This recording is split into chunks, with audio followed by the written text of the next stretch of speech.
A girl was sleeping when her biological parents shoved her into an oven. Startled by the commotion, the girl suddenly woke up. She screamed and kicked the door open, desperately crawling out. Suddenly, her father stepped on her, while her mother brought over some tape and sealed the girl's mouth shut. Together, they dragged the girl back into the oven, determined to burn their own daughter alive. Just as the girl was about to suffocate from the heat, the police rushed to the scene. Lisa, seeing what was happening, pushed the mother aside and used a knife to free the girl from the oven. However, the father caught another officer off guard, knocking his gun to the ground. But being a trained cop, it didn't take long for the officer to overpower the father. Meanwhile, the mother wasn't giving up. She tried to stab her daughter one more time, but a arriving officer slapped her across the face. The police questioned what kind of parents they were. The couple insisted that this person wasn't their daughter and had to be killed, or else they themselves would die. In court, the girl's parents were deemed possibly mentally ill and temporarily detained. As a result, the girl was left homeless. The protagonist, Lisa, who worked for a child protection organization and loved children, adopted her. When Lisa went back to the girl's original home to get her things,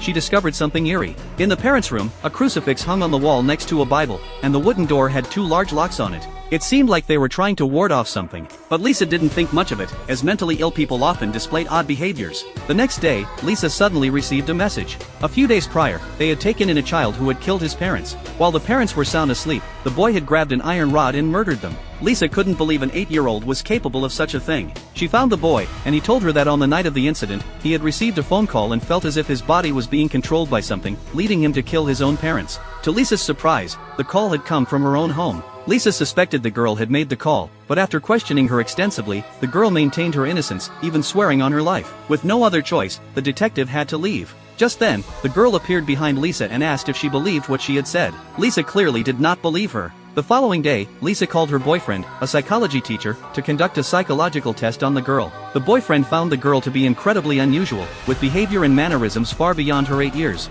She even left him speechless during their conversation.